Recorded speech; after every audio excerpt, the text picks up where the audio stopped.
I don't think all of these military groups that are involved in this breakaway civilization, deep black ET interaction, all of necessity interact with the same beings. Again, even within the military, apparently human scheme of things, and I say apparently because some of the humans in these deep black military projects that interact with aliens are themselves hybrids of this, that, or the other ET race. Some of them are reptilian hybrids, some of them are more mantis, and some of them manifest quite extraordinary metaphysical powers, magical powers.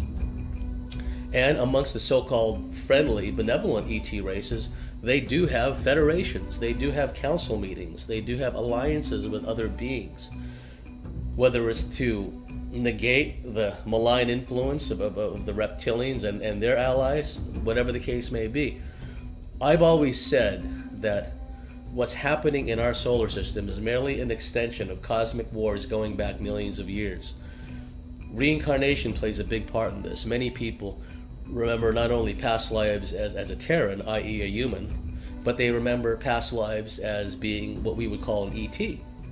And they recall being involved as an ET in wars in the Orion constellation.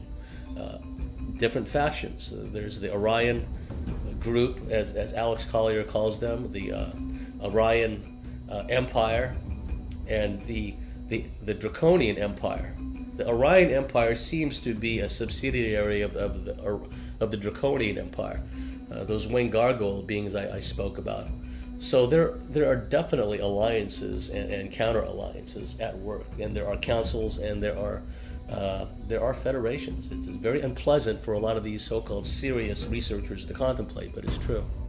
Another show that I'm fascinated with is Thundercats. I've only watched a few episodes of that, but again, it deals with these feline aliens that are battling the reptilians, and all these different races allied with the reptilians.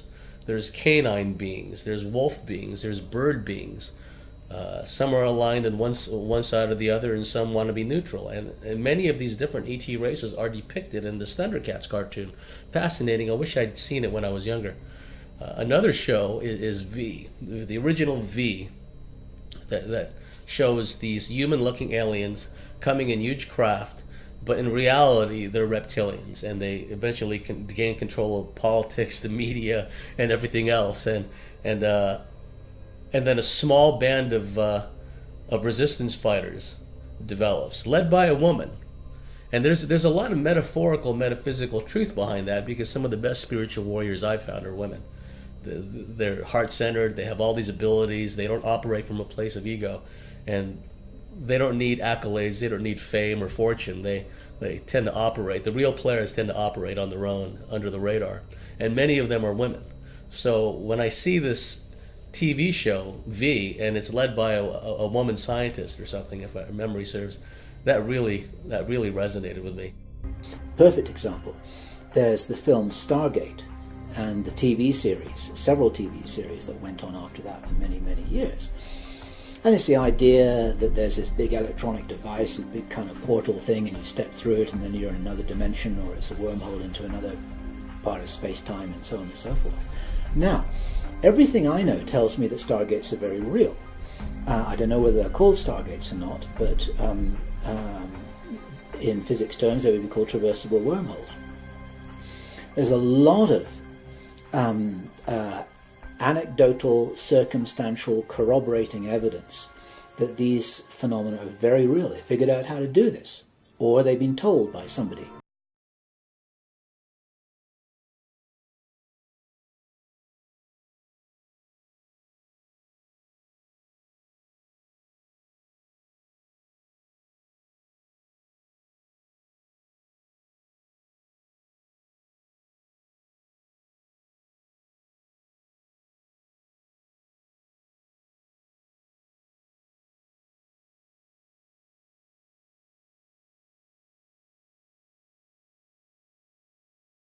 Real.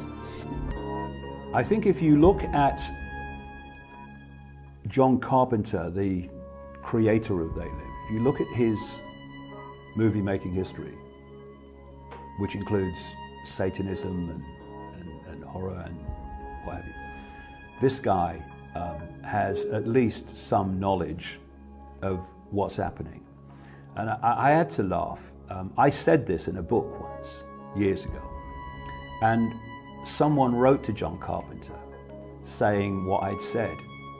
And he wrote back to him, I saw the letter, saying, no, it wasn't. The aliens, you know, inside the people, I was symbolizing the Republicans. And you go, yeah, John, all right, yeah, okay, you were, yeah. I mean, anyone who's seen They Live will laugh at that. And I think, you know, if you look at They Live, it's classic. And that time back too, where you have a small number of people who are actually not what they seem. They look human to people in everyday life, but when the guy put the sunglasses on that allowed him to decode reality on another level, that was the symbolism of it, he saw that they actually, behind the human form, they weren't human at all. And they were the people in power. They were the bankers, they were the politicians, they were the president, they were some of the police.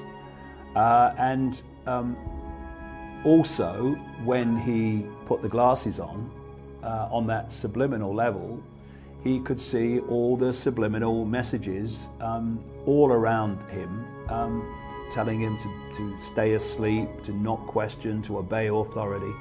And it was a movie, it was kind of a B movie, wasn't it? A kind of most people would never have heard of, and yet it was way ahead of its time in portraying the world that we're actually living in. Because of the way society's been structured, it's like this: when humans or awareness comes into human embodiment, you're born into a madhouse and you grow up in the madhouse, and you've never known anything different to the madhouse.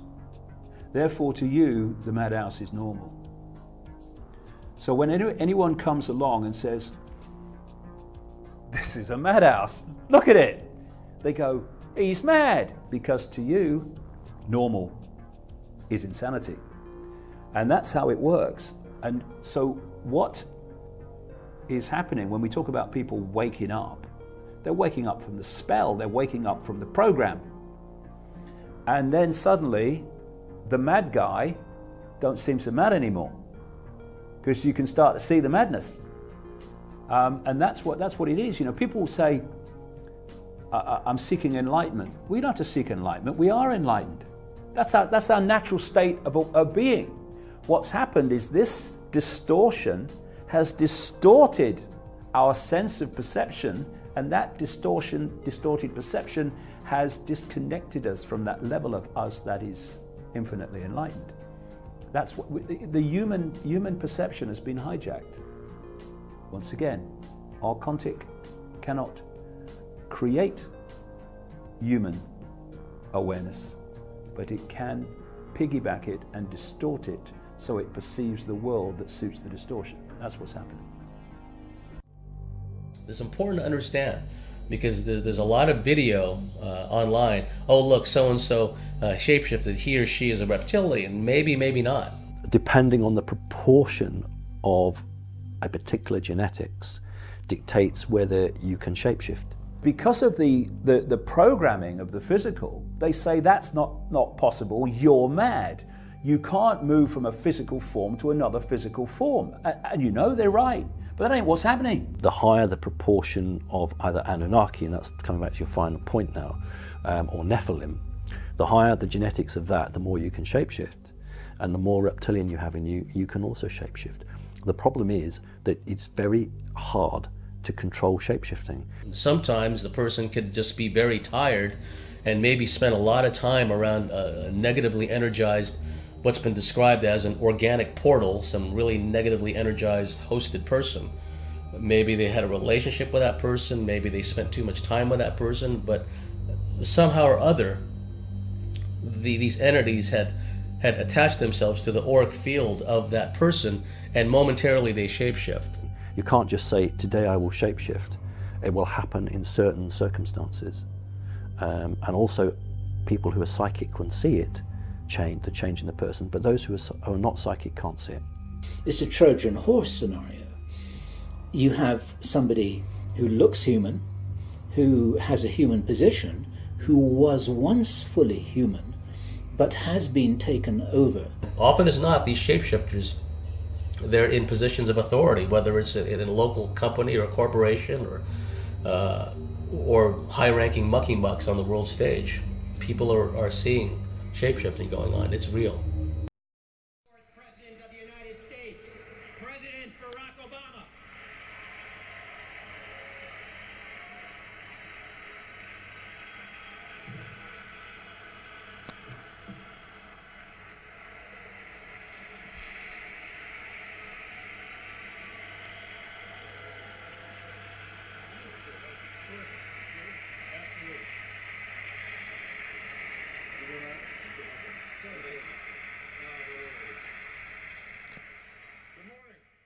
Reptilians sometimes they appear in people's homes. So how do they get there? Well, they can arrive simply by materializing, first appearing as an invisible energy and then fading in and becoming visible. For instance, in one case, a hypnotherapist was working with an abductee when he saw the impressions of the reptilian's hand on her arm, as if the reptilian was standing behind her in some sort of invisible form. Moments later, the reptilian materialized and became visible, and associated with that, there was a rush of air and a crackle of static electricity. In other cases, the reptilians can appear as a blue, white, or red ball of light, perhaps around the size of a grapefruit, that floats through the air as if it's under intelligent control. This ball can then open up and become a reptilian being. Sometimes they come through a portal, which may appear in a person's bedroom, closet, or in the wall.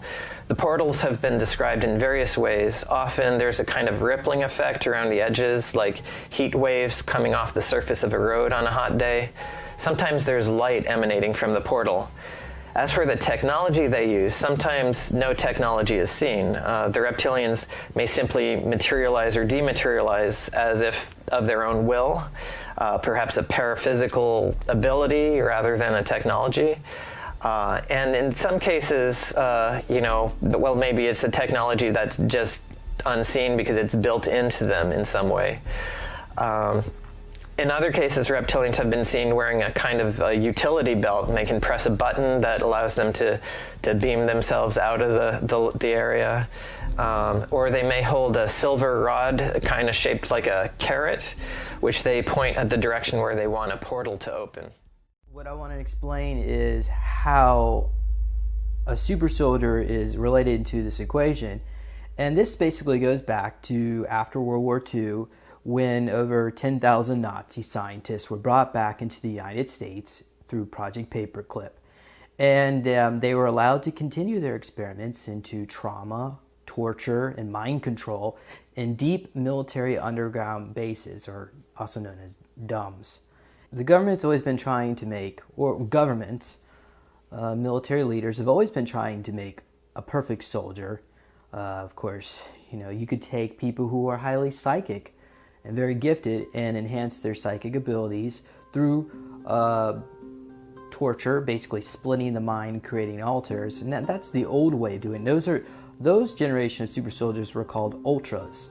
But later down the road, they realized that just by cranking up people's aggression, or even giving them, putting implants and putting wires under their skin to enhance their physical strength, it can only go so far. Eventually, these people were cracking. They're just a total mess. So, through their treaties and agreements, they allowed, they were already working with extraterrestrials, but certain groups of reptilians who were already very gifted when it comes to computers, when it comes to nanotechnology, and robotics. Of course, all that goes into mind control, but these reptilians were started working on projects with human personnel in these underground bases. As soon as I got out of the car, she got out of the car too, and we walked around to the back of the four-wheel drive to get out the equipment. And as soon as I'm turning to pull up the back of the boot, there was one of the Draco reptilians it was basically behind Carol on an angle. Now, at this time, it was phasing in and out like a distortion, how would you say? It would sort of be like a hologram tuning in and out with static, and it was coming in and out. And straight away I just said to her, get in the car. I got into the car. At that time, like this would have only been 10 metres away. And it had horns, it's got the wings. I couldn't tell you what colour, but when they were projected to me, they were yellowish brown colour. Big, like maybe 8-9 foot tall, something like. It was big, but it was only 10 metres away, and in the distance, maybe 150 metres away, is a street light out there. It's the only light in the whole area because it's out of town in a swimming area, like where people take their boats and their kids and have picnics. So because of that, I sort of had a good reference to see it. Even though, you know, usually you can see stuff with the shadow dudes in the dark, you can still get something. But when we hopped in the car at this time, the lights on the interior, on the speedo, on the dashboard, and the outside lights all turned on at different times. They were all, you know, it was like a disco of lights. No reason for it to be happening, and I'm trying to turn on the car, and after some time I just sort of blasted it with love in my mind anyway, and it got a little bit more intense, and then I did it again. Then all of a sudden, like in my mind, it's just like, just start the car, and the car started at that time, so I've reversed out, floored it out of there, and got on my way. Welcome to Phenomena. We have a very big old freak of nature here, a reptilian live on the news. Let me zoom out. Sorry, a bit nervous, having dinner, doing a bit of fishing. Now, let's show you the background, ladies and gentlemen. He's lost the top of his head, for the love of God. Or his wrist, certainly, in some bandage or plaster. So, you monster! He's losing his holographic form, isn't it? In the southwest, and in the last hour as well, we have just emergency waves added. We cannot lose this. This could be gold. For invitations to the no, they're going to. What is that so good? I got him good, Mum. I got him good. I've got him. He's got him. Oh my God! Sir David's wrist. He's a bloody monster. We are seeing the evil for what it is, ladies and gentlemen. Fishing. Watch the fucking news. My understanding so far has been that certainly there does seem to be some of the greys and some of the reptilians seem to be the main ones that seem to come through with the MyLab. But what a lot of people don't understand, and it's something I've only in the last few years learnt, there seems to be some that look like the greys and some that look like reptilians seem to be, if you like, grown or cloned. And these are programmed by military that are not, in fact, the genuine article.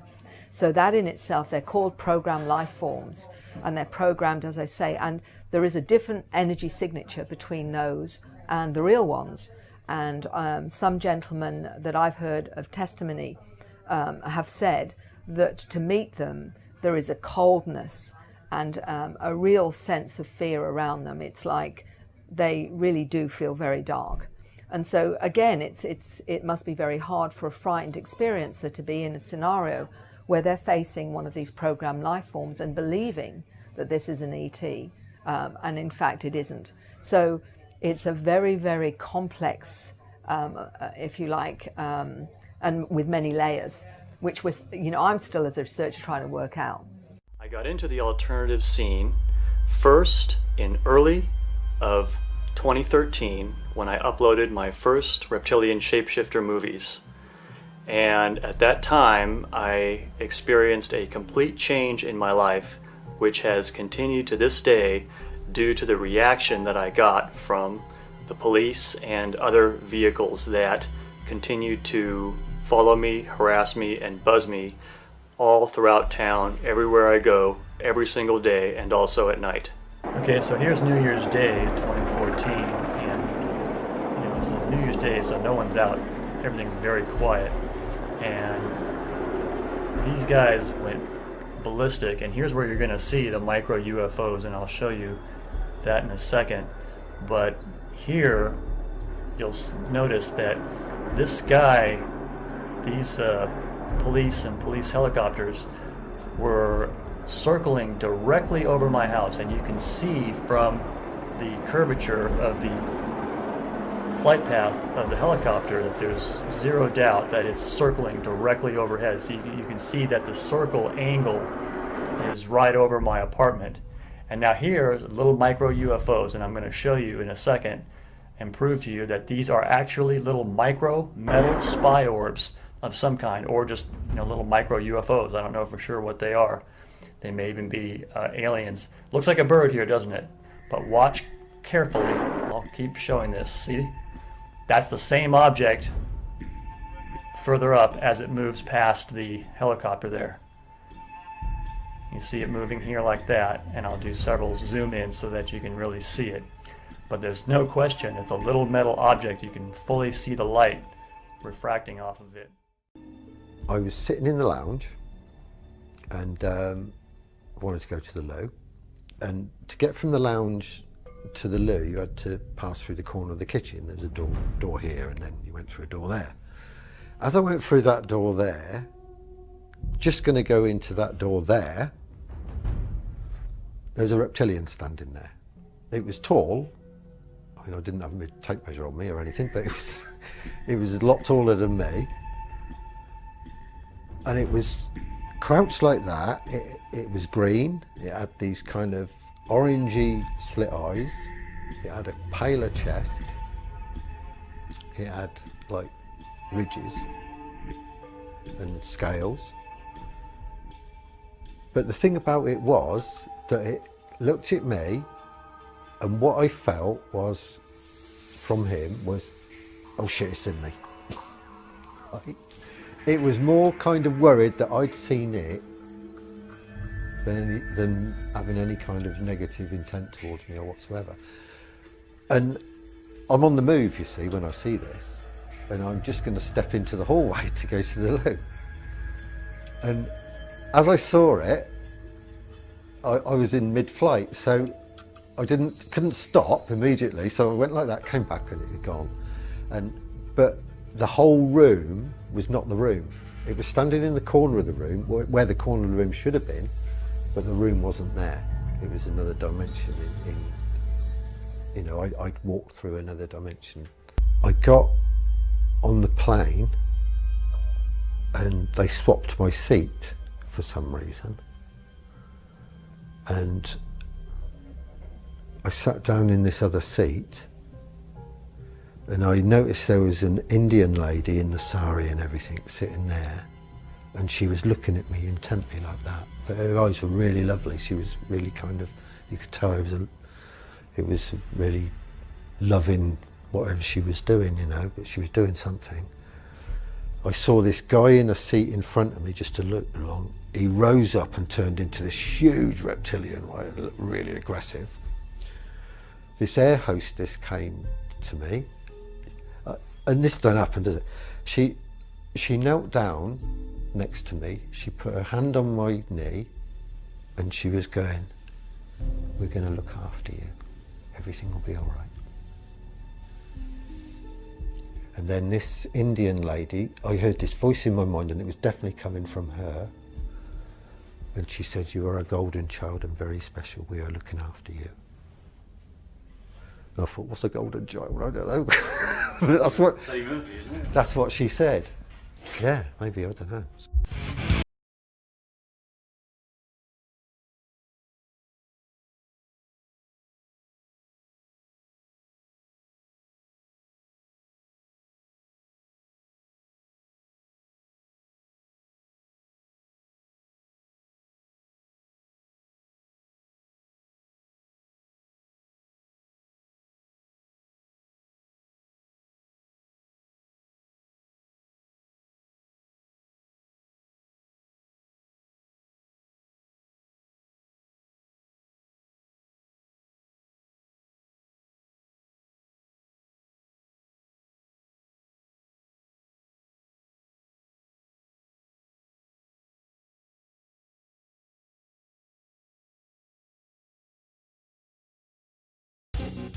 One of the important things throughout all of their interaction with humanity was not to be recognised and not to be seen, because humans record in stone.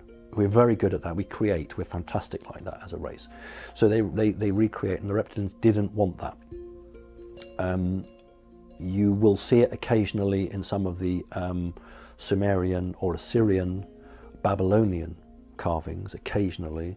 You will also see it in some of the Mayan or Aztec items. What you're much more likely to see are renditions of feline species from the Egyptian times, because they weren't covered by the same protocol. So they weren't, there was no ban on depicting them, whereas there is a ban, there still is now a ban on depicting reptilians, and I'll give you absolute proof of that when I did that very nice interview on the Today programme with Holly Willoughby and Schofield, and I did 2 drawings, one of a mantid and one of a reptile, and I was told point blank we're not allowed to put the reptile up because they were going to have me as a backdrop, them as a backdrop to me. So the stills I've got, which they very kindly sent me, I'm being interviewed with them, and behind me is a picture of the mantid. But originally, Schofield and gang were going to have the mantid and the reptile, and somebody very high up said we're not allowed. They didn't even know what it was called. All they said to me was, we've been told we can't put this one up. So there's a blanket that goes out, and hence, if you think about what your title of this DVD is, because we're coming round to that now, and you think about that chapter in The Greatest Secret that David Icke wrote, which was don't mention the reptiles, and that's a fact, and David's absolutely right, that the system doesn't want to publicise them because they have signed an agreement not to publicise them. It's to keep them out. So you can talk about the greys as much as you want. That's not an issue. You can talk about the mantids as much as you want, because they don't manipulate humanity. The reptile race that we're talking about manipulates humanity and has done for thousands of years, and has a covenant with the elite humans who run the world that they will always be in the shadows. You have to understand that most reptilians will look on humans as the lowest of the low. When dealing with military, they have a first interaction protocol where the humans have to bow to them. After that, they don't have to do that because they've already shown their subservience to them. If you look at very wealthy bloodline families, the reptilians look on them as not equals, but as the anointed ones of power. So they don't have to bow generally. For instance, if a Rothschild grouping, the alien will have the reptile will have the head chair. There'll be a beautiful carved chair somewhere, and that's where he will sit, and then the family will sit round. They don't have to bow at that point, but there will be a ceremonial point where they have to do the bowing. But you're really talking to me about ordinary Joe or Josephine in the house, and the reptilian comes in. That's very rare. That's incredibly rare. Reptiles do not generally come into a house to waste their time with a human. They'll send a grey. But where a reptile does come down, it's because that individual is so important that it requires an interaction from the high level. Again, it depends on that individual. What is that person to them? What is that person to humanity? And they have, for want of a better word, time machines where they can predict ahead what each person will do. And if they see a person as a threat to them, they will attempt to come along, interact with them, and send them off on a different course. There are many, many psychic men and women on the planet who, if left to their own devices, will be incredibly beneficial. And so what the system will do is try and target a disruptive male to get involved with a female, or vice versa, and to make that person's life hell. Everything and anything to make somebody not think about themselves. So it's all part and parcel of what happens. What will a reptile do? Well, a reptile will come in, and generally it won't disguise itself heavily, because if it's come to meet somebody, that person is considered important enough for them to be there, and they'll only disguise themselves to prevent that human freaking out.